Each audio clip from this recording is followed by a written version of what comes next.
Supreme Court Justice Edward D. White by Saul Soto. Early life. Born November 3rd, 1845, in Lafourche Parish, Louisiana, of Irish ethnicity, born into an upper-class, wealthy family of Roman Catholic religion. His father was a wealthy farmer who served as a judge in New Orleans, governor of Louisiana, and spent 5 years in the House of Representatives.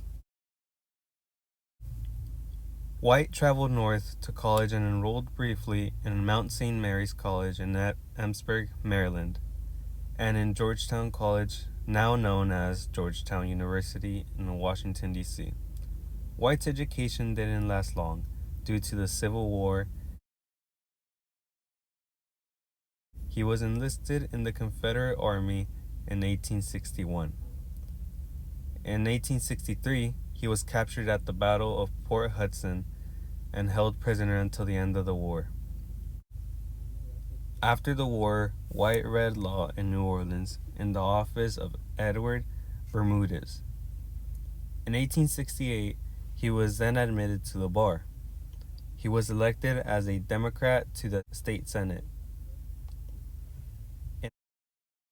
In 1878, at the age of 33, he was appointed to the Louisiana Supreme Court. White was later removed from the court when he could not meet a new minimum age requirement. He returned to politics when the state legislature elected him to represent Louisiana in the U.S. Senate 10 years after he was kicked off. In 1890, after White holding various governmental positions in Louisiana, White was appointed to a vacant seat in the United States Senate. After 3 years in the Senate, during a debate, White opposed President Cleveland's attempt to lower tariff protections for the Southern foreign products. Cleveland called him to the White House and offered him a seat as an associate justice. White's appointment to the Supreme Court was a surprise.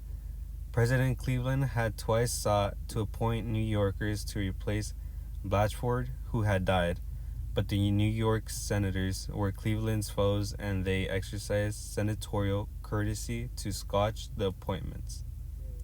White served as an associate justice for 17 years. December 12, 1910, President Taft nominated White to succeed Melville Fuller as Chief Justice.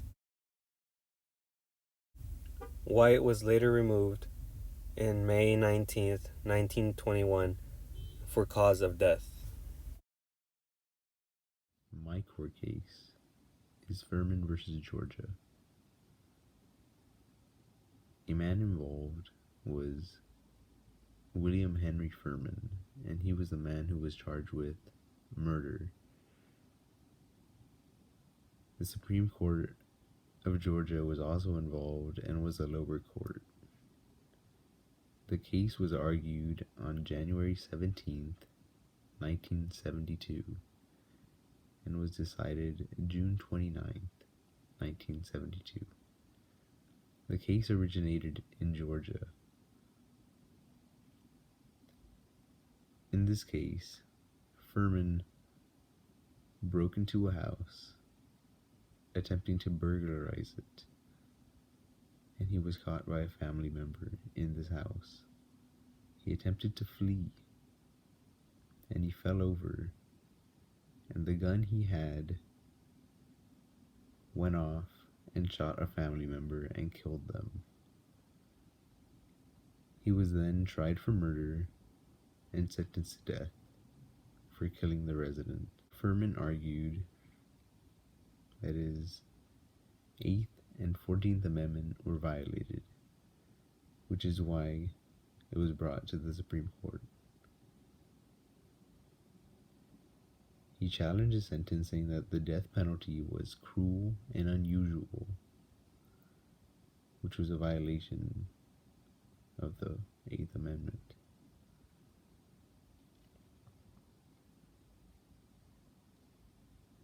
The decision of the Supreme Court was to overturn Furman's execution. The court stated if there isn't a uniform policy to determine who is eligible for capital punishment, it will be seen as cruel and unusual punishment. Within this court case, there were also two other court cases, which were Jackson versus Georgia and Branch versus Texas. They both suffered from rape and murder convictions and were also going to get sentenced to death penalty. But when the imposition was made that the death penalty was cruel and unusual, those two cases were also solved along with the Furman versus Georgia court case. The impact on American society was that the states who used capital punishment narrowed the use of it. And the Furman versus Georgia case is also seen as a landmark or called to question if the death penalty is cruel and unusual punishment. This led to the temporary ban of the death penalty